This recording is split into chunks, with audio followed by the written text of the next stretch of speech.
Hi అండి, welcome back to our channel my kitchen. ఈరోజు video వచ్చేసి ఇలాగ శనగపప్పుతో మసాలా వడలండి.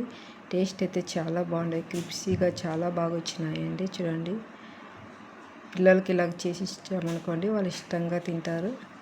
టేస్ట్ అయితే సూపర్గా ఉన్నాయి. చూడండి, చాలా బాగా వచ్చినాయి. ఇంకా వీడియో స్టార్ట్ చేసేద్దాం. చూడండి, వీడియో ఎక్కడ స్కిప్ చేయకున్నట్లా చూడండి, అప్పుడే మీకు అర్థమవుతుంది ఎలా చేయాలనేసి. ఇంకా వీడియో స్టార్ట్ చేసేద్దాం, చూసేయండి. ఇంకా చూడండి, ముందుగా ఇలాగ ఒక గిన్నె తీసుకొని ఇందులోకి 1 కప్పు శనగపప్పుని తీసుకోవాలండి. ఇలాగా తీసుకొని ఇలా గిన్నెలోకి వేసుకొని వాటర్ వేసుకొని ఒకసారి వాటర్లో కడుక్కుందామండి శనగపప్పుని. ఇలాగ వాటర్లో ఒకసారి పప్పును కడుక్కోవాలండి. ఇలా కడుక్కొని నీళ్ళు వంపేద్దాము. ఈ వాటర్ అంతా తీసేసి వేరే వాటర్ వేసుకుంటామండి. ఇలాగ వాటర్ వేసుకొని ఇవి ఒక 2 అవర్స్ కానీ 3 అవర్స్ కానీ నానితే చాలండి, సరిపోతుంది. ఒక 3 అవర్స్ నానబెట్టుకుందాం వీటిని. చూడండి, 3 అవర్స్ తర్వాత ఇలాగ నాన్నాయండి ఇవి. ఇంకా వాటర్ వంపేద్దాము. ఇలాగ వాటర్ వంపేసి ఇలాగ కొన్ని శనగపప్పుని తీసి పక్కన పెట్టుకుందామండి. చూడండి, ఇలా కొన్ని తీసుకొని పక్కన పెట్టుకోవాలి. తర్వాత ఇంకా మిగతా వాటిని మిక్సీ జార్లో వేసుకుందామండి. ఇలాగ మిక్సీ తీసుకొని శనగపప్పుని ఇందులోకి వేసుకొని మిక్సీ పట్టుకుందామండి. మరీ మెత్తగా వద్దు, కొంచెం బరుకుగా ఉంటేనే సరిపోతుంది. పల్సి ఇస్తూ చేసుకోవాలి. చూడండి, ఇలాగుంటే చాలా అండి, ఇంకా సరిపోతుంది. ఇంకా పిండిలాగా ఉండాలి. ఇంకా ఇందులోకి వాటర్ అస్సలు వేయకూడదండి. తర్వాత మనం కొన్ని పక్కకి తీసుకున్న శనగపప్పుని ఇలాగ వేసుకోవాలండి గిన్నెలోకి. తర్వాత మనం ముందుగా మిక్సీ పెట్టుకున్న దీన్ని ఇందులోకి వేసుకోవాలండి.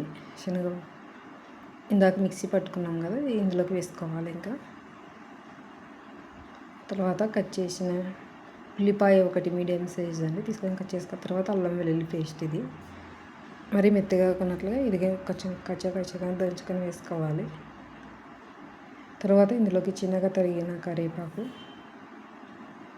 తర్వాత చిన్నగా తరిగిన పుదీనా అండి, తర్వాత చిన్నగా తరిగిన కొత్తిమీర, తర్వాత 1 స్పూన్ ధనియాలండి ఇలాగ తీసుకొని కొంచెం అలాగ దంచుకొని వేసుకోవాలి. చూడండి, తర్వాత తగినంతగా సాల్ట్ వేసుకోవాలండి. 1 స్పూన్ వేస్తున్నాం ఇక్కడ.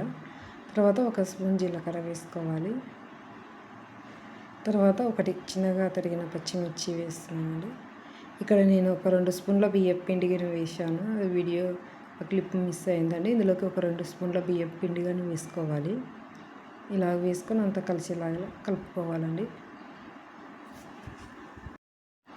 చూడండి, పిండి అంతా కలిసేలాగా కలుపుకోవాలి.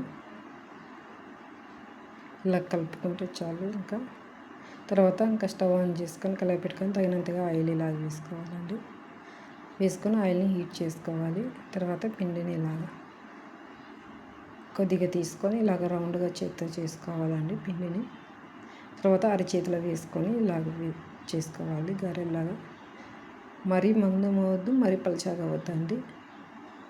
ఇలాగ మీడియం సైజులో ఉండాలి. చూడండి, ఆయిల్ హీట్ అయిన తర్వాత ఇందులోకి ఇలాగ వేసుకోవాలి. ఇంకా ఇలాగ వేగిన తర్వాత ఒక సైడ్ కాలిన తర్వాత రెండో వైపు ఇలాగా తిప్పేసి కాల్చుకోవాలండి. చూడండి, ఇంక ఇలాగ వేగితే చాలండి. నూనె వంపేసి ప్లేట్లోకి వేసేసుకుందాం. ఇంకా చూడండి, అన్నిటినీ ఇంక ఇలాగే చేసుకోవాలండి. చూడండి, చాలా బాగా వచ్చినాయి వడలు అయితే. వేయించుకునేటప్పుడు నూనె ఆయిల్ అనేది వేడిగా ఉండాలి. ఇవి వేసిన తర్వాత మంట మీడియంలో పెట్టుకొని వేయించుకోవాలండి, అప్పుడే బాగా వస్తాయి వడలు. కాబట్టి తప్పకుండా చేయండి. టేస్ట్ అయితే సూపర్గా ఉన్నాయండి. అంతే అండి, మసాలా వడ రెడీ అయింది.